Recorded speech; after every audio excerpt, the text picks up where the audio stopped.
Views and opinions of the hosts and guests are their own and do not necessarily reflect the views of the management and staff of Guardian Radio.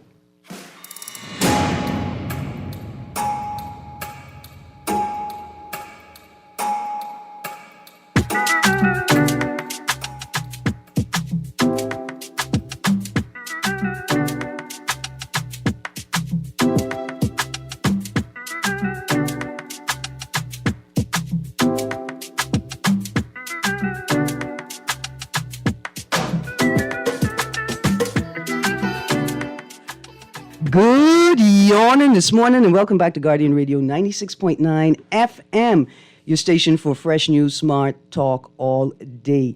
It is Monday, the 8th of September, 2025, and you are on the clock with Erin, Greene. Good morning this morning. The children are back to school.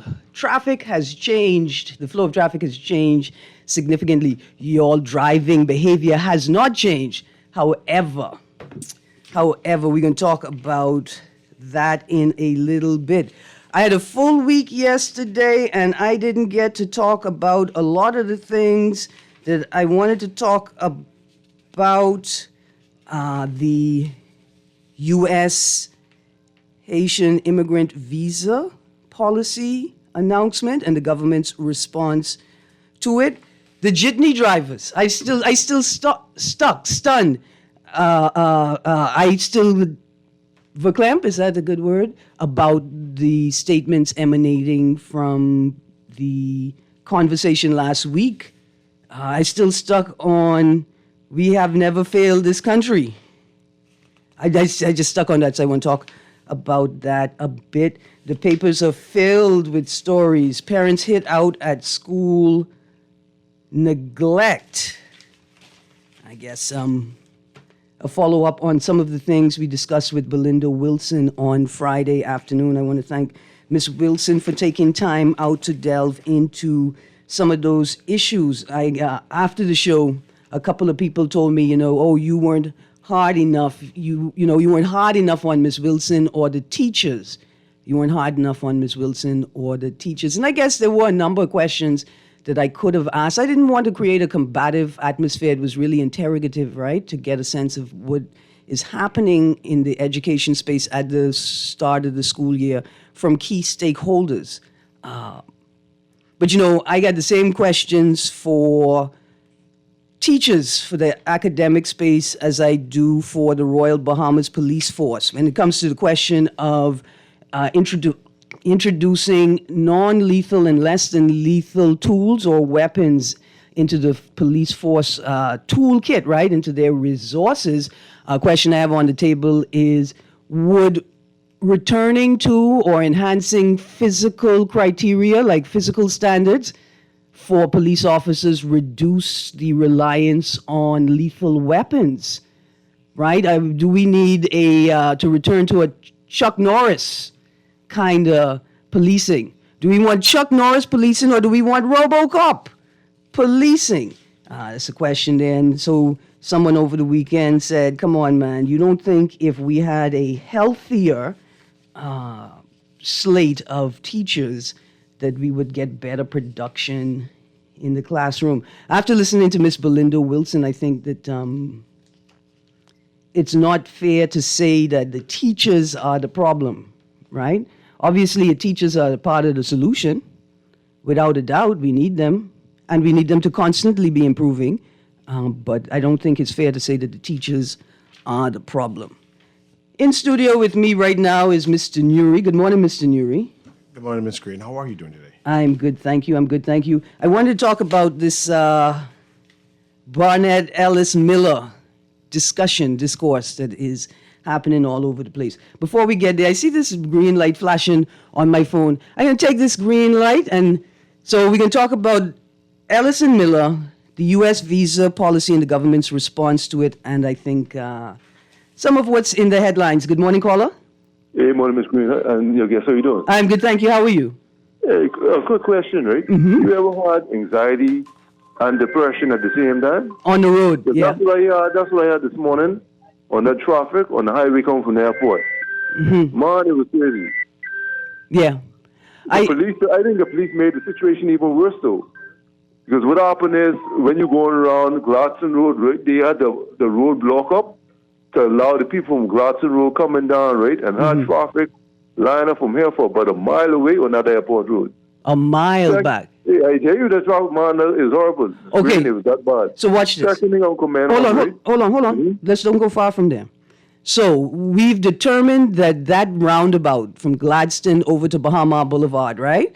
JFK cuts through it east to west. We've determined that it appears that roundabout has been constructed in a way that intentionally slows down traffic flowing north on Gladstone Road, right? Trying to enter the roundabout. It should be obvious, even if it was not intentional, right? That the design of that roundabout significantly frustrates or delays the flow of traffic heading north on Gladstone Road. The same thing with Milo Butler roundabout, right? There's something going on there where the flow heading north off of Milo Butler, the flow heading north off of Gladstone Road, like there's something wrong there. That roundabout needs to be redesigned, the both of them. So that's one point. The second point is, right, like if the police are going to use, if we're gonna use officers, right, to quote unquote moderate the flow of traffic, then they need some actual tools, right? Like they need drones so that they can see how their action is impacting the traffic, so they know when to let it flow. Or they need to have outriders, officers on motorbikes that are going up and down, right? JFK, and relaying to the officer who's given the directions, what the flow is, which side you need to open up now. So it is not necessarily a bad thing, but it's not the best solution for a problem that we know exists, right? And is creating problems in other places. But there's something wrong with the JFK Gladstone Road, Bahama Boulevard roundabout, and there's something wrong with the Milo Butler, Tawny Darling roundabouts. They need, Ministry of Works needs to come in and redesign those. Whoever designed that need to go in the bush and pick a Tamarind switch. That's what they need to do. Well, listen, I like the, what do you call it, when you allude to sort of plantation-style punitive action, right? Because it can appear as if it's like a plantation-style design. Anyway, thank you. You had another point. Let me go quickly. Yes, that's the thing, right? Question, right? Why people get offended at what Leslie Miller says? Think about it. What you think Leslie Miller can say? Has Leslie Miller said anything less offensive in the last 30 plus years? Okay, so think about it. I'm not surprised. I'm surprised. People surprised. Okay, here's what it is. I'm offended that he's been able to maintain such a large space in the public domain and the public conscious rightness. But put that aside, because that ain't my decision, right? He could speak, he could do what he wants.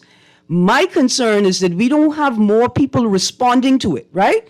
See, let's not censor people, right? Let's not label people as rejects and totally repugnant and exile them. People are going to say things we don't like, but where's the not the backlash, but where's the response? Where are the voices to balance that, right? Where are the other voices? Where are the other senior man them who have daughters, who are professional women? Why aren't those senior man them coming out and talking to their peer and saying, bro, first of all, because the first thing I would say is, you all, right? You know we all, right? The first thing I'd say, you know we all, right? Help him establish a little spatial awareness. Again, people will speak, you don't like it, but where are the other voices to balance the conversation? We're talking about the same individual who went inside a woman's house and take the toilet bowl back. That's an allegation. We expect him to say anything different? That's what I'm saying. Might blame people for even getting offended or whatever you say. No, man, you could get offended. I don't have a problem with that. The problem is, why isn't society responding appropriately to statements like that? So that's what the problem is. That's Do you all. realize we have a better chance in having a female prime minister than a white prime minister? No, we don't. I'd like No, to they thank don't? you. No, but thank you for putting it on the table. And I got a whole show for tomorrow. Say good morning, Ms. Greene and Mr. Newey. Why do we need a response regarding Haitians coming here for a U.S. visa? To enter the Bahamas, Haitians need a Bahamian visa. So our immigration officials are able to monitor who coming into the country. Okay. Yeah. I mean, first of all, you need a response. You respond. I don't know what the response is that we gave. Because my question would be, why did we need to give this response? Right? Like, why is this what we said? I'll read it. So we're going to delve into that story, and then I'm going to get back into traffic and the jitneys, right? Press statement from the Office of the Prime Minister on U.S. visa announcement from OPM, posted in the press room on the OPM website, 4th of September 25. In June of this year, the United States issued a policy fully restricting and limiting the entry of Haitian nationals to the United States. In light of that policy, today's announcement that immigrant visa applications by Haitians to the United States can only be processed at the U.S. Embassy in Nassau will result in no additional entries to the Bahamas for the purpose of U.S. visa applications. Because U.S. policy fully restricts entry to their country by Haitian nationals, we will not grant entry to the Bahamas for the purpose of applying for a U.S. visa. That is the statement that was posted, Office of the Prime Minister, 4th of September. I have lots of questions. However, let me share with you some of the headlines emanating since the 4th. Government bars Haitians seeking U.S. visas. That's the 5th of September. No entry to Haitians coming for U.S. visa. Nassau Tribune, 5th of September. Okay, so here's the questions I have. Again, what is the statement about? Was the statement even necessary? Why the statement? Is the statement another political statement? Should this statement have emanated from the office of the Prime Minister? Now, mind you, if you read no entry to Haitians coming for U.S. visas or government bars Haitians seeking U.S. visas, you'll see that the OPM, the Prime Minister actually has responded in this conversation, right? And Prime Minister noted, right? There we go. In Exuma, Prime Minister Davis reinforced the government's position, saying the Bahamas will not be, quote, used, close quotes, for visa processing, quote, we are not going to be just used for the purposes of allowing, ... because what happens if someone comes here and that visa is denied, question mark, close quotations, he said. Quote, there's no need to come to the Bahamas, visas. There's no need to come to the Bahamas. Visas, you can go online and apply, and if you meet the criteria, it can be done, close quotes. So, the Prime Minister said that. The OPM statement said what it said. I still am not sure why anybody said anything. That's why I was glad to wait until Monday to talk about it. The response of the Prime Minister, the response of the Office of the Prime Minister shows why the Ministry of Foreign Affairs should have been the one to respond. Yeah. Clearly, the Prime Minister, unfortunately, nor the officials at the Office of the Prime Minister understands what is happening. Yeah. They spoke without any research. They spoke without appreciating what the U.S. is saying and appreciating the interaction of the Bahamas, or where we stand at the border.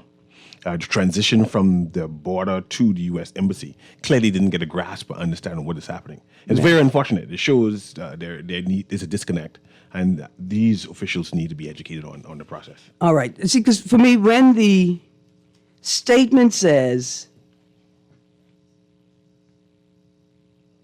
the policy, the announcement that immigrant visa applications by Haitians to the United States can only be processed at the U.S. Embassy in Nassau will result in no additional entries to the Bahamas for the purpose of U.S. visa applications. Because U.S. policy fully restricts entry to their country by Haitian nationals, we will not grant entry to the Bahamas for the purpose of applying for a U.S. visa.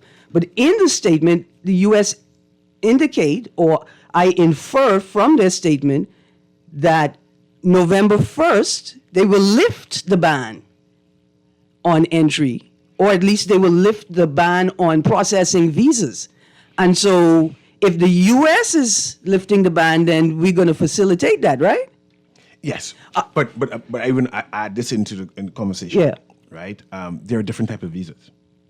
There is a ban. There is existing a ban on Haitian nationals getting visas to entry into the United States. However, the United States are currently allowing certain Exemptions. certain Haitians to get a visa. And those persons need to transverse through the Bahamas, stop at the U.S. Embassy to do it. So we So it's talk not an absolute thing. And then the people who speaking should have known that. That's why I'm saying that if those came from foreign affairs, Yeah, they would have been quite aware who the United States is speaking about.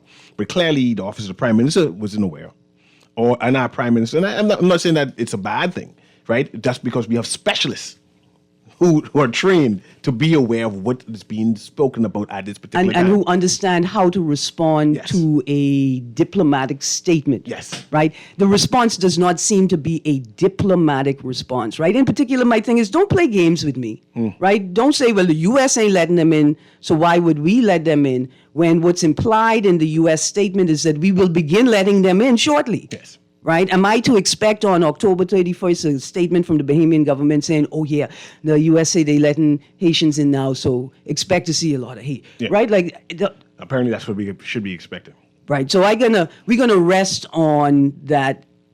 The statement emanated from the incorrect space. It should have been produced by the Ministry of Foreign Affairs. But we've had this discussion on your show before regarding the Office of the Prime Minister responding to a news article without going to the diplomatic. Following the proper channels. So that's one. Yes. But the second thing is that I've discussed on the show is an increase in statements emanating from the press room or the Office of the Prime Minister. of the Office of the Prime Minister that appear to be party statements that sound like they should have been issued by the chairman of the party that holds the government Yes. and not the government itself. As if they're losing focus on their position. Yeah. Like you're speaking on behalf of the government, not on behalf of the The party. politicians. Yes. Yeah. Let's go to the phone line quickly. Good morning, caller. Yeah, morning, Ms. Greene. Morning. Yeah, morning to what's his Mr. name? Newell. Why the U.S. don't use the embassy what they have over there? Oh, because of the extreme conflict that's taking place over there. I can't hear you too good, but anyhow. Because it's like warlike conditions. And I think they should use that. See, you let these people come in here and then we don't have a problem with them, you know. That could open up another set of floodgates. So I can end with just open up the embassy or find somewhere how we could do it over in Haiti. Thank you. All right. Okay, so I appreciate the caller's point. Like if and I'm gonna expound on it. If the entire Haitian nation is not under the conflict, right, that they experience in Port-au-Prince that restricts their ability to do the diplomatic process, and why can't we do it? Other people have raised other jurisdictions, right? Why not the Dominican Republic? I wouldn't ask Haitians to go to the Dominican Republic right now. I don't know what y'all be thinking. I mean, sometimes I do. I don't like to say it out loud because God's listening, right? But people have also suggested, why not Jamaica? Why not Puerto Rico? Puerto Rico is an American territory, right? Why aren't there larger jurisdictions that could handle the number of people, right? You think about proximity to the U.S. for us, right? That may be a benefit. But here's what's concerning for me. And I could understand why Bahamians may be concerned, No, right? Bahamians should be concerned. I'm not saying they shouldn't. When the prime minister says, because what happens if someone comes here and that visa is denied, question mark. That concerns me. Because I mean, Prime Minister, why are you even asking that question? If somebody's visa is denied, then they will return to Haiti. Right? That's the answer. Now, what's unspoken is we're not very good at our job.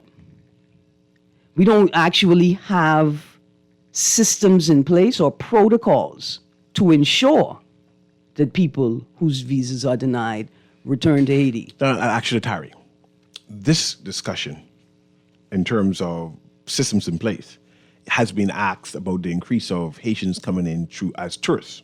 And it was responded that we do have the checks and balances to police anyone who come in from Haiti to the Bahamas. Why they didn't tell the prime minister? See, that's my point. Why me? Because we've been discussing the increase of the tourists, Haitian tourists, for a while. And they said, no, man, we are proficient. See, because if the minister responsible for toting water, if the minister responsible for agriculture said, well, how y'all going to ensure? I would say, boy, your cabinet meetings aren't as good as they should be. But I would get past it. But when a prime minister says something like this out loud, what's happening here?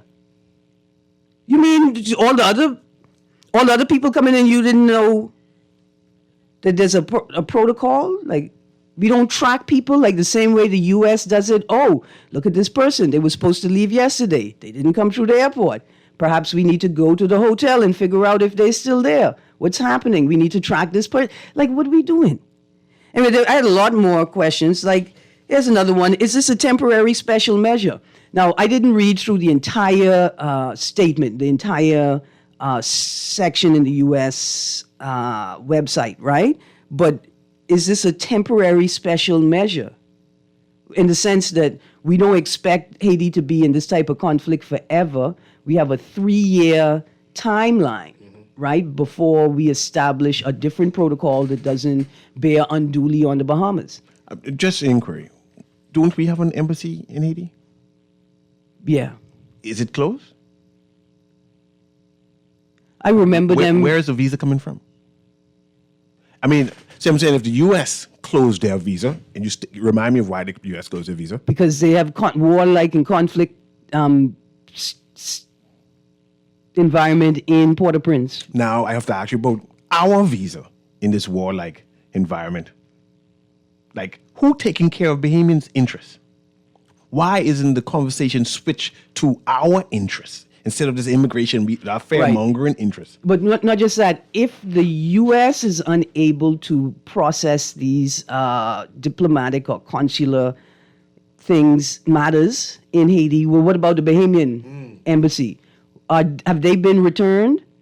How are Bahamian visas in Haiti being processed? Right?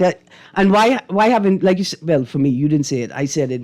Why haven't we seen a statement from the Ministry of Foreign Affairs clearly explaining this, right? Like, this is how a Haitian migrant wanting to apply for a U.S. visa in Nassau would have to, this is how they would get a Bahamian visa for that process, right? Like, and that would make people feel more comfortable knowing that, listen, before they can come here to apply for a U.S. visa, they have to get a Bahamian visa. And they have to indicate on the Bahamian visa why they come in here. And they have to indicate when they're expected to leave. Yes. And then you're denied or accepted. Right. And I imagine that for security purposes, the U.S. government will share with the Bahamian government as soon as possible the names of those who have been denied so as to ensure that they're being tracked to ensure that they leave the country when necessary. Let's go to the phone line. Oh, No, it's thing. But I still want to know where they're getting the Bahamian visas from. Are they coming to the Bahamas and apply for the Bahamian visas? Which I know they're not. Or are they in Haiti applying for the Bahamian visas and our government is issuing out these Bahamian visas there? well, interesting. And if so, why can't the U.S. do it? Are the security concerns for each embassy or consular space different? Good morning, caller. Good morning, caller. One more time. Producer, you had a caller? Good morning. We give them 3 years. Okay. You know the amount of foolishness, the amount of people who will come up with ideas to slip through? And next thing. Hold on. If they come up with visas- Caller. We missed the first 7 seconds of what you were saying. Oh. So you were saying give them visas for 3 years? No, he was saying, no. He said you could imagine if you say, in a 3 years to America, they just give 3 years until we get something sorted out. How much people have come through using that scheme to get here and do foolishness? Next thing, be so close to America, why they just don't fly to America and America give them a week to get straight? Once you apply, you got a week for your answer. Why stop here? And you're that close to America, you can fly straight by the fly straight to America. Well, we know that to get a visa, Let them deal with. You're saying go there and Them process the tricky. visa there. but And them will we stay know over. that right now the policy is you have to have an in-person interview. We know that that's what it is. So you have to fly here in order to get an in-person interview. America could do whatever they want to do. That's when what they it. ready. You are right. That's why they have it here. So let them fly straight. No, you just said with America to do whatever they want, and you are right. I know come here. What you coming here for? We don't give American visas. Only America can give American visas. But I just, Go straight to America. I agree with you. American could What do. would you stopping here for? I just agree with you. Like you said, America could do whatever they want. Okay, that's my point. That's my 5 cents. I get you. Thank you very much, caller. Thank you very much. Let's go to the text line. Good morning. Persons have been coming to the Bahamas for U.S. visas from other countries for years. This is nothing new. In fact, I got a little bit of data on that. Great show as usual. When the president changes, the policy will also change. I don't even think we're waiting for the president to change, right? These guys said the policy can change on November 1st. It's in the policy, right? Here's another text. Not to mention the quality of communication now coming out of the OPM. It's as if an apprentice is now writing these releases. Mm-hmm. You hear that silence, Mr. Newry? Mm-hmm.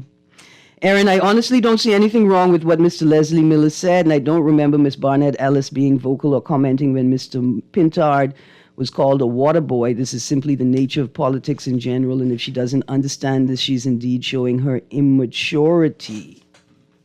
Okay, we're going to hold that text. Another text says, I think the U.S. knows exactly what they're doing. They're trying to filter intended migration of these Haitians to the U.S. They know that in an effort to obtain a visa, Haitians may travel here and possibly stay here instead of going to the U.S. No, they don't do it like that. Here's another text. Since I've been born 45 years ago, Haiti has been another hell. So I don't know when you think this is going to end. We're talking about the visa policy. That's it. We're talking about the policy, right? The U.S. has a policy that you have to have an in-person interview for a visa. The U.S. says the state of Haiti, and Port-au-Prince in particular right now, renders them unable to process visas in Haiti. They've designated the U.S. Embassy Nassau location as the location for that. I asked, is that a temporary measure? How long did the U.S. government intimate to the Bahamian government or the Ministry of Foreign Affairs how long that policy would be in place, how long Nassau would be used? Are they seeking an alternative? Are they developing a facility in Puerto Rico, right? Are they developing a facility in Jamaica to process these people? That's the temporary part. Oh, we know the occupation of Haiti is ongoing for over 200 years now. I just want to remind people that, because you mentioned the November 1st date, that on November 1st, they will begin processing visas again, right? Yeah. Because at this present time, they're not processing any type of visas from Haiti. So you can't even come there now. If say you're Haitian and you want to apply, it doesn't exist. The fare is no need. There's no need for fare because the process doesn't exist until November 1st. Yeah. But then we have fare and faremongering all the same. Absolutely. And that's problematic.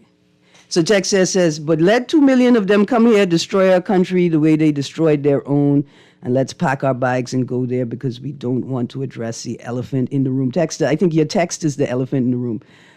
Say what? Okay. You use the word faremongering, right? There are opinions and then there are informed opinions. Informed opinions that have truth in them, they weigh more than opinions. Okay? But thank you for sharing your opinion. As another text, and wow. Oh, wow. This is another one, Mr. Newry. Producer, let's prep that caller. And news has jokes say 80 homes to be demolished, but immigration only picked up 3 people. Now, I can do math. So each home has 3 people times 80 homes. That's 240 people. And y'all caught hold 3. Great job, immigration. Awesome job. We can talk about that now. We now realizing that there are a number of people who live inside these unregulated homes either have Bahamian citizenship, have Bahamian work permits, Status. or some type of status. That might be problematic. We may have to rectify that. But that is the reason why we find 3 people. What we realize is that we have a housing crisis that is exacerbating a shanty town, right? A migration crisis and a shanty town crisis. There are Bahamians living in unregulated communities. There are employees with status and the right to work in the Bahamas that are living in these unregulated communities. Yeah, there we go. Callers, sorry I missed you. Call back. So please call back. When I went to Canada, they had to send my stuff to Jamaica. So if you want to go to Japan, producer, let's prep the call. If you want to go to Japan and Canada, you process through Jamaica. If you want to go to some Middle Eastern countries, you process through Havana, New York, or Washington, D.C. If you want to go to Argentina, you process through Miami. We all hear the music, callers. We go into a break. If you could stay on the line, please do. If not, call right back after the break. Wait, you know what going down tomorrow? Nobody, what happening? Joe bringing these knives to school. He could do Junior in. For what? Wait, he fooled with Joe girl. Mother sick. And you know Junior don't back down for nothing. So that means you got a big fight tomorrow. So whose side you on? Side? I trying to stay in school, not Simpson Pen. We gotta tell somebody about this fight. Tell somebody. I ain't no snitch. I mean cool, you know. Wait, if you so cool, then you need to stay in school and stay out of the fight. Yeah, but if I don't hang on Joe's side, how many boys coming for me next? Alright, so we definitely gotta tell somebody. We gotta prevent the fight. What I say, I don't want nobody call me snitch. We could just call Crime Stoppers. You could report what you know, and nobody gotta know it's you. So how did I boy? All you gotta do is call them, or you text them through the Crack Crime Bahamas app, and nobody can know it's you. Then the police come looking for me for more info, and when they finish with them, Joe them coming looking for me? When you call Crime Stoppers, the call go directly to Miami, and they don't ask nothing about you. Then you can get the pen from them, and you can claim a reward later using that same pen. Plus, everything's scrambled, so nobody can read what you're saying. Call 328-8477 from Nassau or 242-300-8477 from the Family Islands. New school year, new gear. From uniforms to laptops, a Fidelity personal loan can help you check every item off of your kid's school list. Jump into back to school season with ease. Apply for a Fidelity personal loan today. Call 356-7764. Fidelity, we're good for you.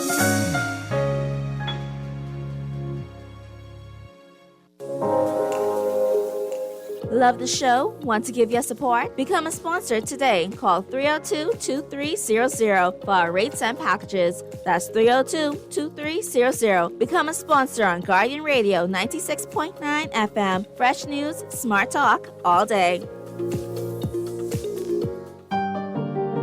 When it comes to hearts at Cleveland Clinic, you can't miss a beat.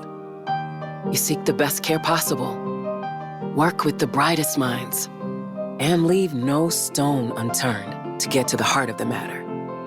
Because understanding is always the first step to overcoming. For every heart in the world, see how we're advancing the future of heart care at Cleveland Clinic today. This is Guardian Radio 96.9 FM, streaming on GuardianTalkRadio.com and the Guardian Radio app, Nassau, Bahamas.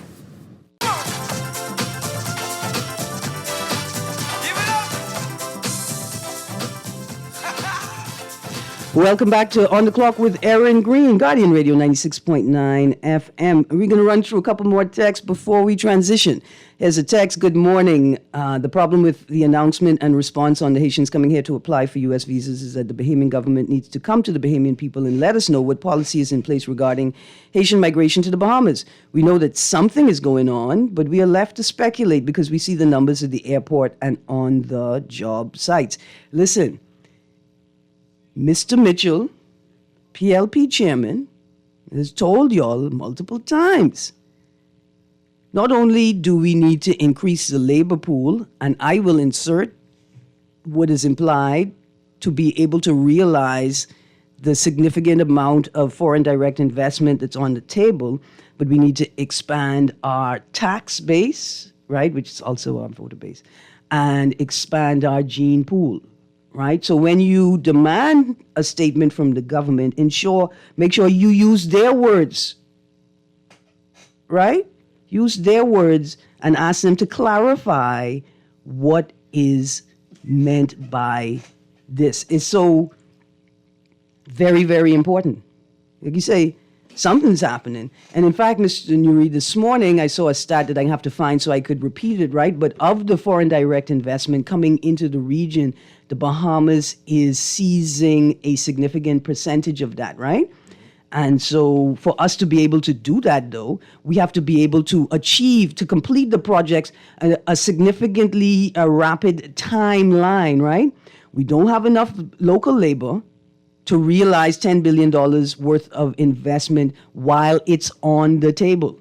That's a given. And then even with the skilled labor that we have, Bahamians get skilled so they don't have to work for anybody, so that they can maintain their own timeline, which is incongruent with the type of development that we're trying to go through. Producer, could you turn the button red? Let's talk to this caller. Good morning, caller.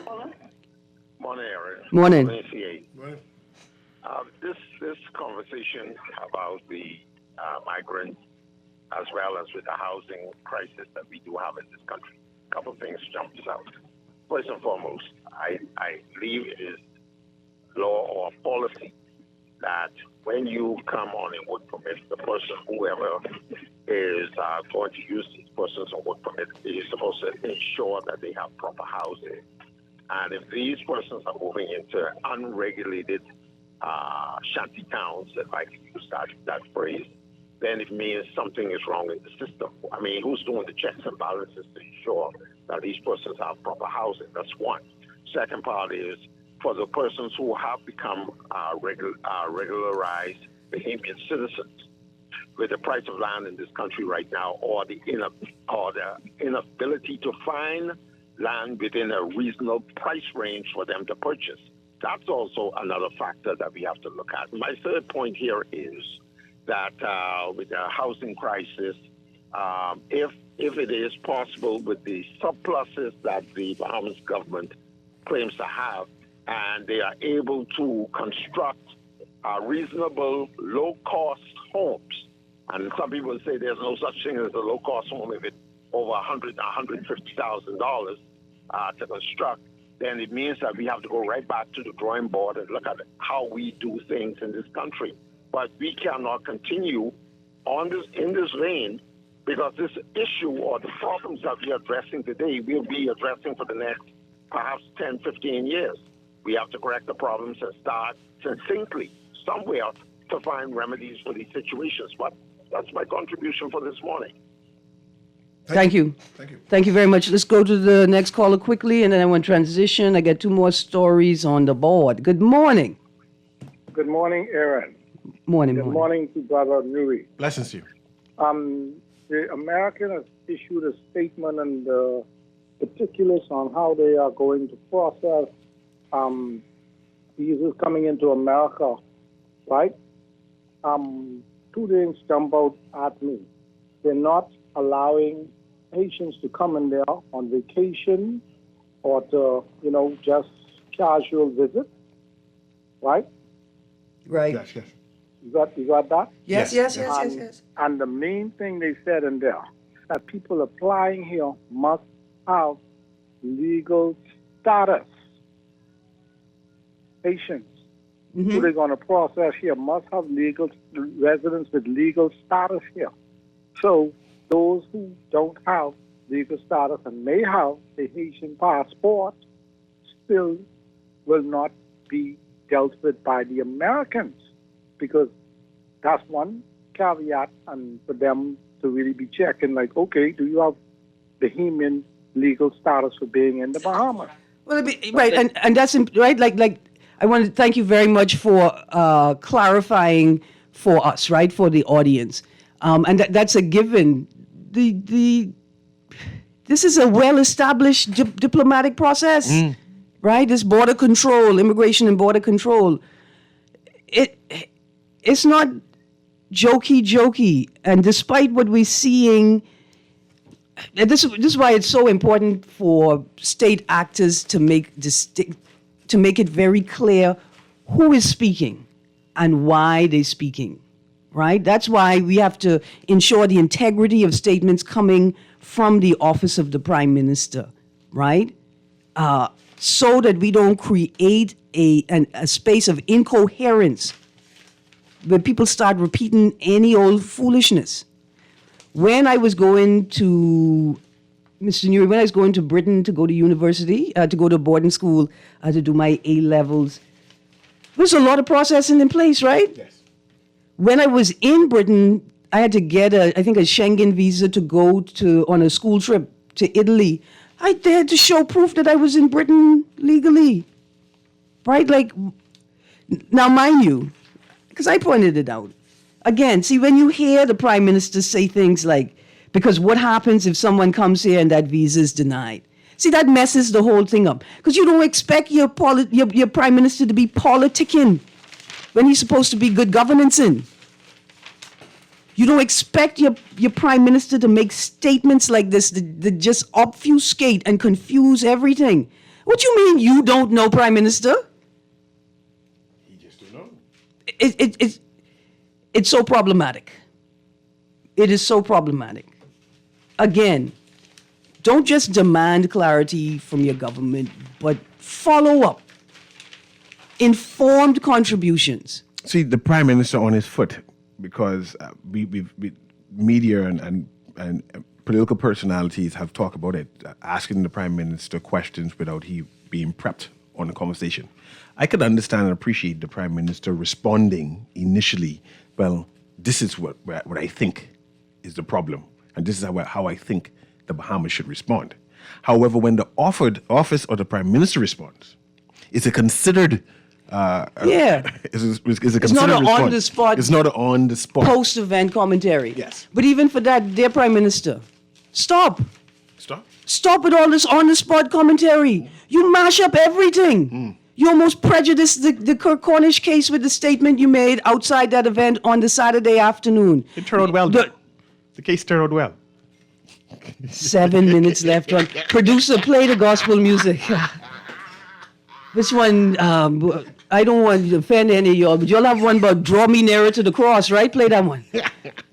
The R.M. Bailey gym construction, the roof collapse is a matter of trust, right? Matter of trust. Statement after statement. Just say no comment. No comment. Let me investigate it. Let me speak to the minister. Just say this matter is too important for off-the-cuff commentary. Yes. I crack a joke at the U.S. Embassy event, the one I tell you about, where I told the food, because I'm a Bahamian. Hey, you get invited to the new embassy opening? Just asking, because I ain't got no invitation. Go ahead. Sorry, continue. I don't know if I get an invitation either. Yeah, just saying. I can check all my emails. I'm trying to say it out now, just in case they miss me. Say, let me invite that way. Yeah, or send them a +1 so I could bring Mr. Newry with me. Okay, thanks. Go ahead. Sorry about that. I just want to throw that in, since you mentioned them. Go ahead. No, go ahead. Remind me what I was... Oh, yeah, so I was at the event, right? And we're meeting the new political officer, and I told her at some point, I want to teach her how to say no comment Bahamian style, right? And I'm going to offer the same thing for the Prime Minister. Prime Minister, the next time somebody asks you a hard question, I just need you to look up to the east, slightly to the east, but to the left at the same time, right? And then say, anybody smell fritters? Do you want to make the fritters with drown? Yeah. I smell that. Yeah. And just change the subject. Yes, please. Do that. How you children doing? See? Yeah, just throw something out there. Why not? Anything other than what's happening now. We have another text. We have a housing crisis and the government is telling landowners to build Airbnb. How brilliant is that? See, it's reached a point now. So, okay, we understand you may not necessarily care about Bahamians. I understand that. I don't even like myself most of the time. But you're not even concerned about your foreign direct investment. Right? You're not even concerned about the dynamics necessary to be able to realize the $10 billion of investment that you keep claiming you have on the table in the time frame necessary to secure it. We haven't seen any substantive skills building programs. We keep talking about agencies and initiatives. Y'all keep saying you're breaking ground, but you always bring out a sandbox and you only put your shovel in the sand. It's just hard to figure out what's happening. Okay, we got 5 minutes left.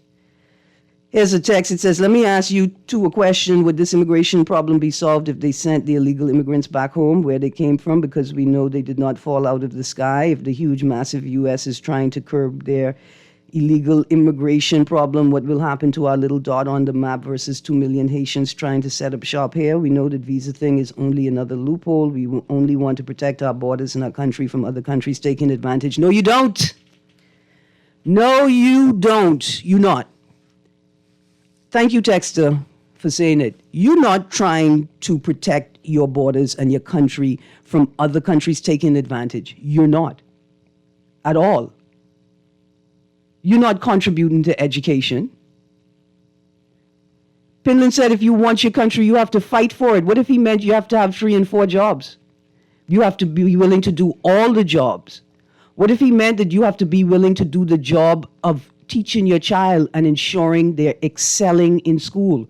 What if it meant you had to do the job of constantly retooling and re-educating yourself? What if it meant you had to be an actual vibrant participant in your own country and its economy? Right? You don't want your country. You don't want to protect it from other people taking over. You want to be the one with the only advantage in your country, as opposed to creating a country where everyone benefits and no one has an advantage over anyone.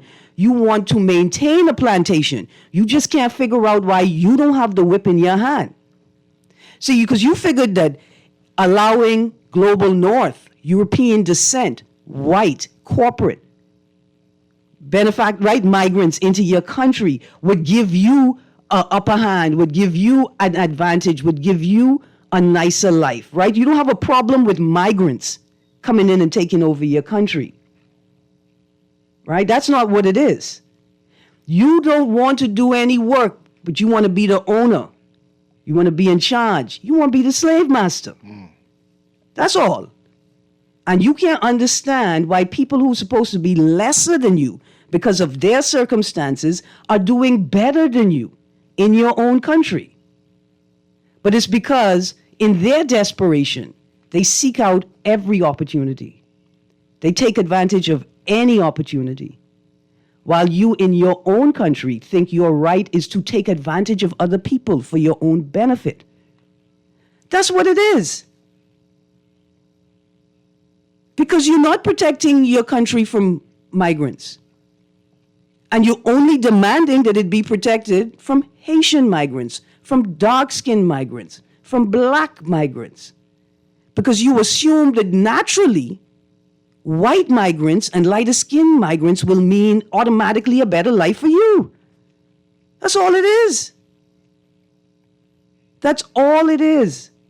So I look at this story, I said, let me try check out this story in today's business section. Atlantis' $10 million PI school set to boost Renaissance, right?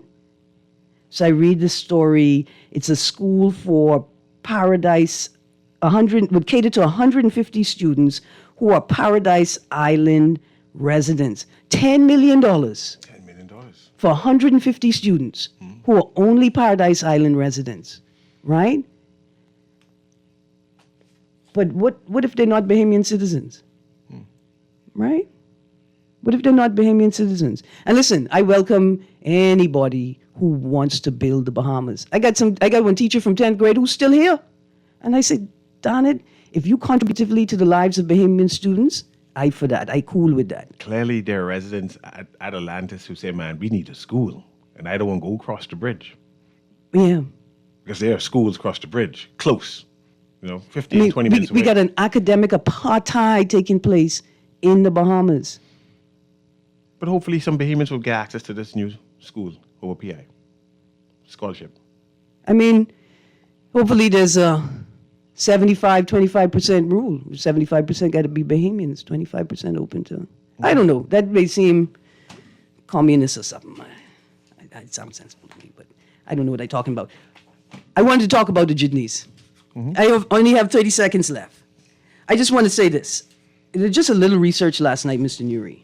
I went from the 9th of March 2016 all the way to September 5th, 2025. And in these articles, right, let me read this thing. As for jitneys, the IDB added that around 280 buses served the Bahamian people on 23 different routes, referring to 2 reports completed in 1992 and 1994.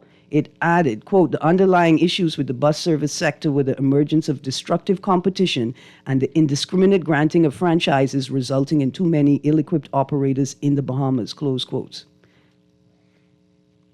That's 1992.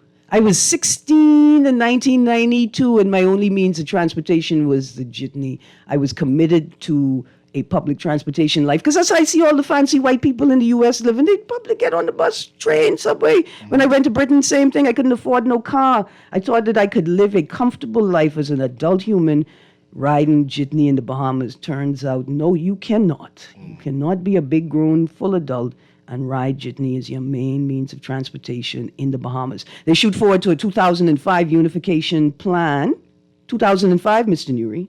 Then we get to, that's all in the 2016 article.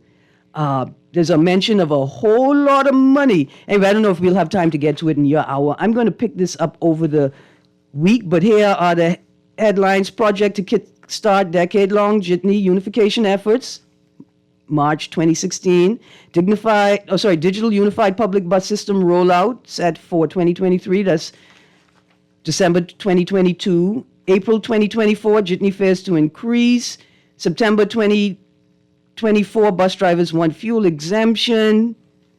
October 2024, $40 million push to tackle jitney shortcomings. 30th of July 2025, 19 years later, still no unified bus system. Somebody mentioned $530,000 for one of these projects, Mr. Nuri. I was stunned. Anyway, we're all out of time. Thank you for joining me, Mr. Nuri. Thank you for the calls and the texts. Listen, y'all do me a favor. Go on U.S. State Department website. Go and read the policy. And don't leave no comments. Oh, yeah, don't. It's okay. Rubio, disable the comments. Do me a favor. Just disable them from now. Producer, I don't know why you charming me. Y'all had them chefs on earlier this morning and they ain't leave no food for me to do. My belly ain't happy. You guys, thanks for tuning in. Remember, Guardian Radio AM with C.A. Nuri is up next.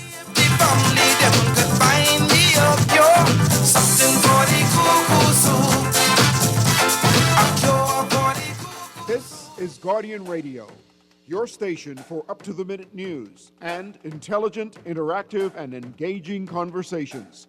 96.9 FM.